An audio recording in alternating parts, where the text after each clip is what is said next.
Assalamualaikum warahmatullahi wabarakatuh. Salam sejahtera untuk kita semua. Halo Sobat SAR, perkenalkan saya Laude Fatur Rahman, peserta pelatihan dasar CPNS Angkatan 26, kelompok 1, tahun 2025, dari Kantor Pencarian dan Pertolongan kelas B Mamuju. Pada kesempatan kali ini, saya ingin berbagi refleksi dan pemaknaan pribadi saya terhadap pembelajaran hari pertama pada agenda ketiga, yaitu materi pertama yang kami pelajari adalah tentang manajemen ASN, yang membuka wawasan pribadi saya bahwa ASN bukan sekedar pegawai yang bekerja untuk pemerintah, tapi merupakan bagian penting dari mesin birokrasi yang menggerakkan pelayanan publik di Indonesia. Melalui pembelajaran ini, saya memahami bahwa manajemen ASN adalah serangkaian proses pengelolaan ASN untuk mewujudkan ASN yang profesional dengan hasil kerja yang tinggi dan perilaku sesuai nilai dasar ASN yang berakhlak, bebas dari intervensi politik, serta bersih dari praktik korupsi, kolusi, dan nepotisme. Seluruh proses dari perencanaan kebutuhan pegawai, pengadaan, pengembangan kompetensi, penilaian kinerja, sampai pada promosi dan pemberhentian. Semua proses tersebut bertujuan untuk membuat ASN yang profesional, berintegritas, netral, dan mampu melayani masyarakat secara adil. Dan adapun juga manajemen ASN yang diatur dalam Undang-Undang Nomor Tahun 2023 tentang manajemen ASN yang memiliki minimal terdiri dari atas. Yang pertama yaitu perencanaan kebutuhan, yang kedua pengadaan, yang ketiga penguatan budaya kerja dan citra institusi, yang keempat pengelolaan kinerja, kelima pengembangan talenta dan karir, keenam pengembangan kompetensi, ketujuh pemberian penghargaan dan pengakuan, dan yang kedelapan yaitu pemberhentian. Pemaknaan mendalam yang saya dapatkan adalah bahwa sistem manajemen ASN bukan hanya soal administrasi kepegawaian, tapi juga bagaimana negara menyiapkan sumber daya manusia, aparatur yang unggul dan berkarakter.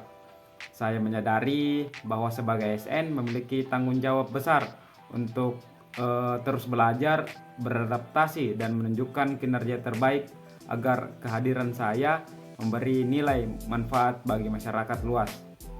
Dan selanjutnya yaitu kami mempelajari konsep tentang Smart ASN yang menurut saya sangat relevan dengan perkembangan zaman dan tantangan era digital.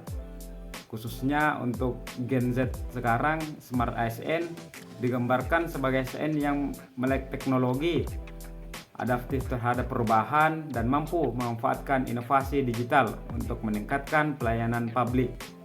Dari pembelajaran ini saya menyadari bahwa menjadi Smart ASN bukan sekedar pintar dalam teknologi, tapi juga yang cerdas dalam bersikap, beretika, dan berorientasi pada pelayanan.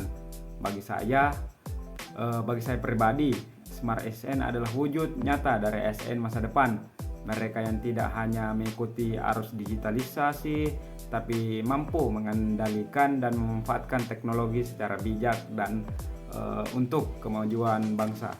Proses pembelajaran pada hari pertama agenda ketiga sangat inovatif dan inspiratif. Kami tidak hanya mendengarkan teori dari pemateri, tapi juga diajak berdiskusi, berbagi pengalaman, dan merefleksikan bagaimana konsep manajemen ASN dan Smart ASN dapat diterapkan di unit kerja masing-masing.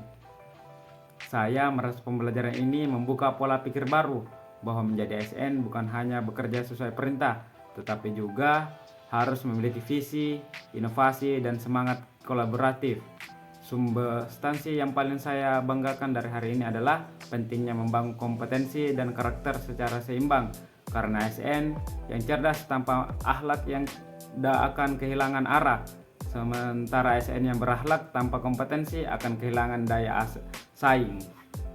Sebagai penutup, saya berkomitmen untuk terus mengasah diri menjadi ASN yang profesional, berintegritas, dan adaptif terhadap perubahan zaman. Semoga nilai-nilai yang saya pelajari hari ini dapat saya terapkan dalam pelaksanaan tugas di lingkungan kerja, kantor pencarian dan pertolongan kelas B Mamuju, serta menjadi langkah menuju ASN yang smart dan berakhlak. Sekian dari saya, we are family. Afiknam Jagat Samagram. Semoga selamatlah alam semesta.